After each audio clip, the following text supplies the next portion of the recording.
supports, for example, for our veterans and other people who have undergone trauma. That's one piece. The environmental piece, as I've said, is tied to jobs, but then also to the housing piece. I don't think anyone can be an MP in Kingston and not look at housing as fundamental.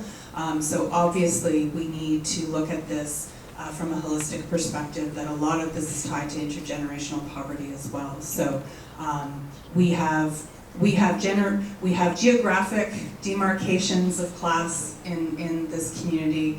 We have other demarcations in terms of wealth versus non-wealth, and I really think we need to equalize that more. So those are my priorities moving forward. And I also feel that I have the toolbox that I can do that. I have the education, but I also have the experience in economic development and community work to do it. So thank you.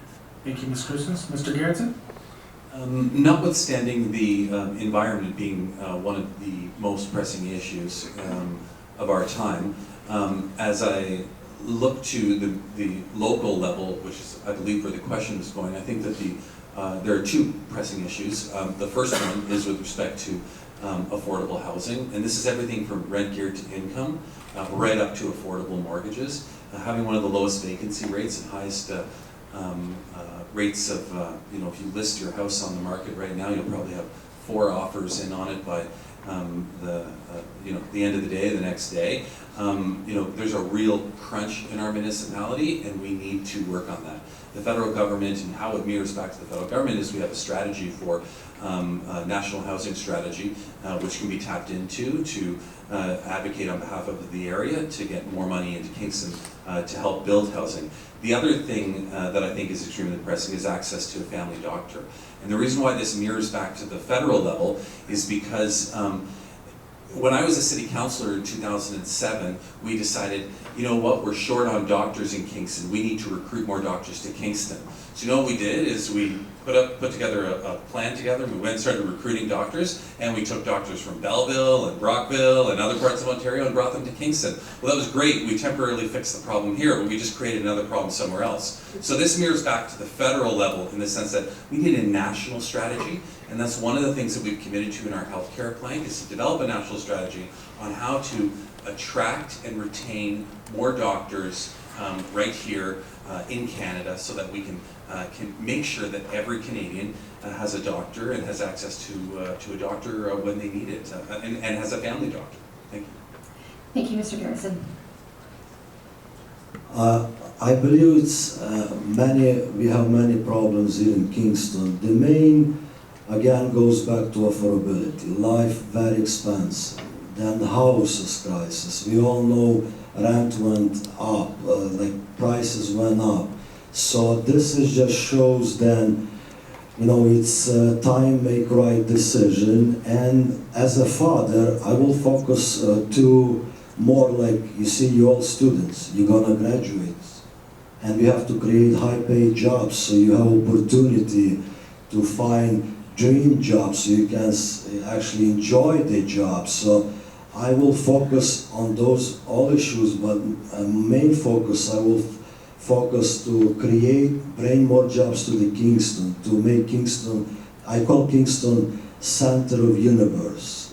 So I believe that, and with great community, and we have St. Lawrence College University, I think we can make real changes and create more jobs, lower taxes, so small business owners can grow and encourage entrepreneurs to start business. Actually, some people just need small push, small help. So we have to make sure we help all these people. And as a father, I want my daughter finish school here and find job here and stay here. And I'm pretty sure all of you who live in Kingston will love the same thing. So you don't have to chase dream job in Toronto or Ottawa or Vancouver. You want to stay close to your family so you can look after your parents and give something back to this community. Thank you. Thank you, Mr. Kovacek. Unfortunately, we only have time for one more question from the audience, and it has already been submitted. Beth, if you know the person who's asking it, that's great. Candidates, we do have 5 minutes, so unfortunately, this is the last question we will be taking from the audience before we move to closing remarks. Try to keep your answers to 60 to 90 seconds at the very most, okay? Thank you very much. Thoughts are all over the page here. First of all, thank you for coming. I believe in making informed decisions. So that I can honestly say I've been through every one of your platforms with a fine-tooth comb. Now, I'm going to go away from the chosen topics today in favor of another plank in your party platforms, and I want to keep this in a local context. Given that whoever wins the seat for this riding, and you've all stated that you have an obligation to your constituents. Now, firearms, I know, is an emotional issue, but given that this riding has a fairly large number of gun ranges, it's got D&D, one of your largest employers here, where you get a lot of shooters, veterans as well, as I am. This represents a large voting bloc in Kingston and the islands. So nationally, you've got 3 million legal firearms owners, 7 million firearms in the country. So in keeping this in a local context, I would like to know how each of you reconcile your party's platform to your constituents here who are legal, vetted, paid the price, firearms owners. Let's face it, we're feeling under threat. So what I'd like to know is how you reconcile your party platforms with this riding here. That was a great question. And as you know, conservative government believe go after the criminals, not to after Canadians who actually follow the rules. And as we all know, the gun owners, we have restricted law, and it's not fair for the government punish people who actually follow the rules. So we will actually go after the criminals, the smart guns. Most guns comes from the US. So we will have more money for police enforce so they can actually stop all this crisis. And we will make sure people who follow the rules, they not get punished by the liberal government. Thank you. Thank you, Mr. Kovacic.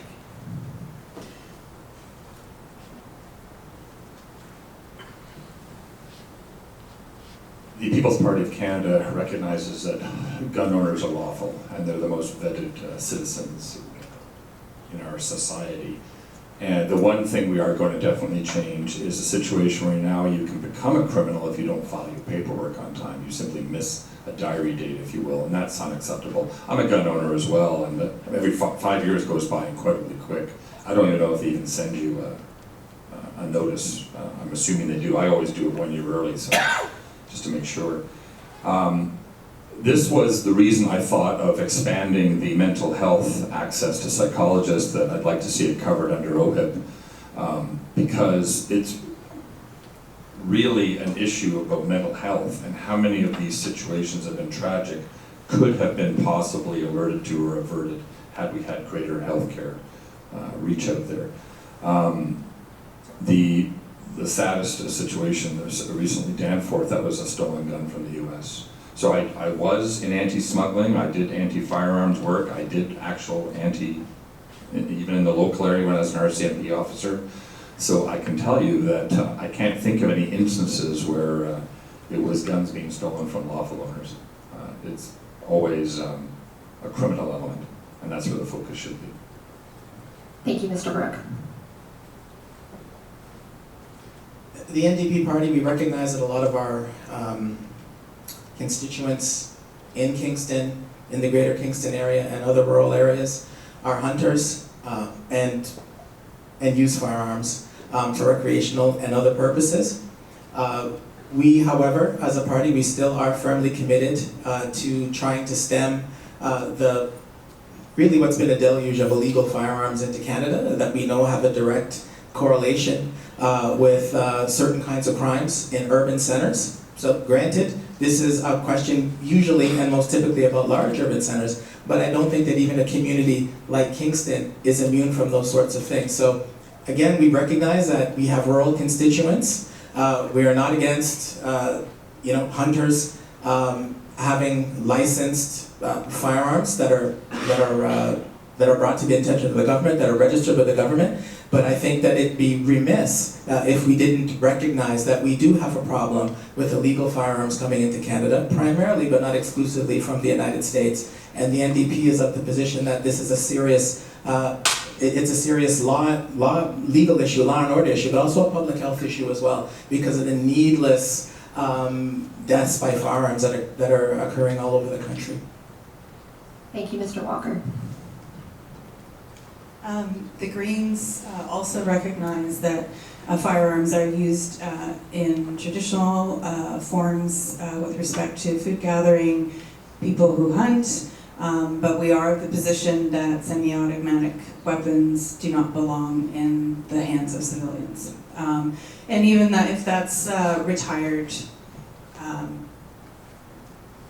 people from the military or otherwise, we really are adamant that the risks are far too great and the sheer firepower of these types of weapons really belong on the battlefield and nowhere else. Aside from that, we are also committed to investing in Border Patrol in terms of, with respect to the issue of handguns coming into gangs and crime situations. But yep, it is our premise that semi-automatic should not be in this country. Thank you, Ms. Christmas. So my father-in-law is a hunter. He's from Plevna. If you know where that is, then you know where that is. Grew up on a hunting lodge in Plevna. I fully understand the issue as it relates to hunters, legal people who are using guns legally. All of my uncles are hunters. They regularly go out to the firing range behind the Italian club off McAdoo's Lane. What we're talking about, and what's in our platform and what we released, is a ban of assault rifles. So any weapon that is designed and made for military combat to inflict as much possible damage on another human being as possible does not belong in our society. And any hunters that I've spoken with on the campaign trail when this comes up totally agree with that. Nobody needs an AK-47 to shoot a deer.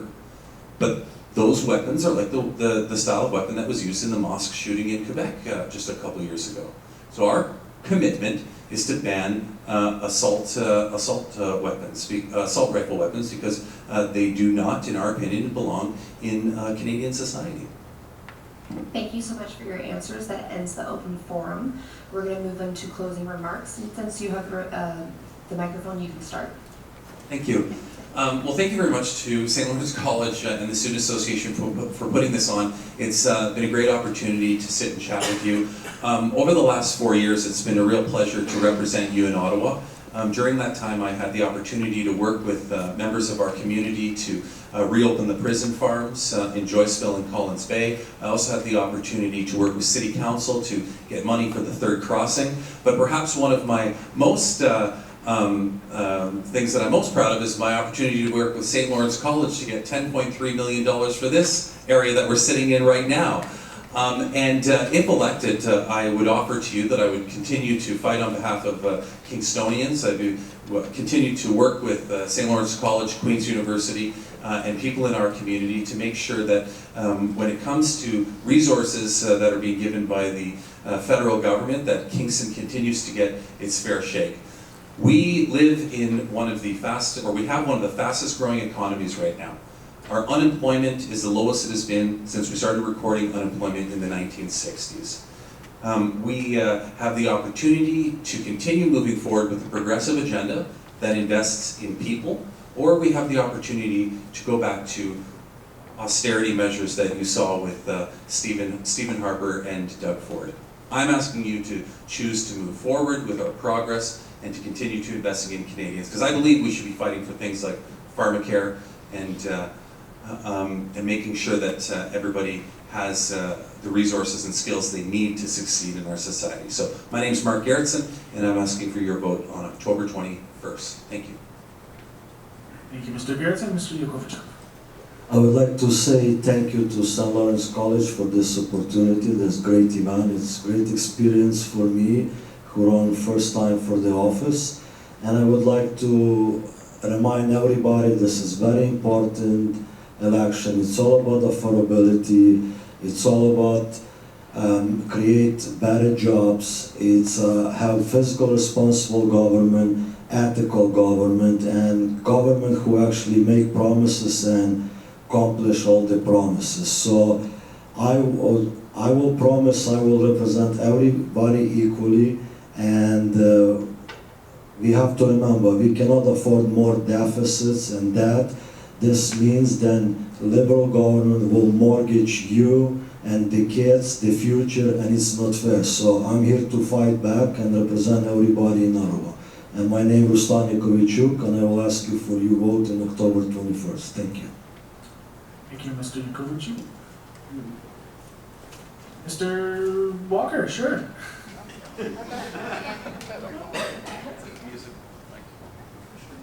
So I want to thank everybody for the opportunity for me to come and speak here today.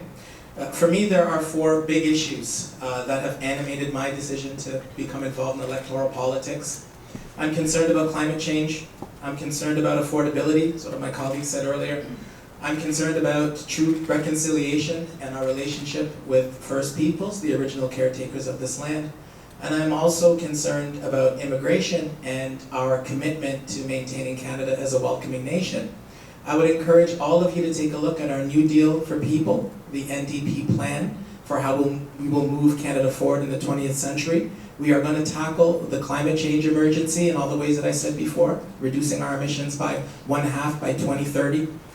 We're going to tackle the crisis of affordability in Canada by building housing, by implementing a head-to-toe medical care system or health care system. And we're going to pivot away from our old colonial relationship with First Nations people, right? By recognizing that First Nations people deserve an equal spot, an equal place at the table. We also are strongly committed to making sure Canada stays as a welcoming nation. That's one of the core beliefs that we have. We're trying to push back against the politics of divisiveness and fear that have animated so much of contemporary political discourse. So my name is Barrington Walker. On October 21st, I respectfully ask for your vote. I ask you to vote for a Canada of possibility, a Canada of equality, and a Canada of fairness. Thank you very much. Thank you, Mr. Walker.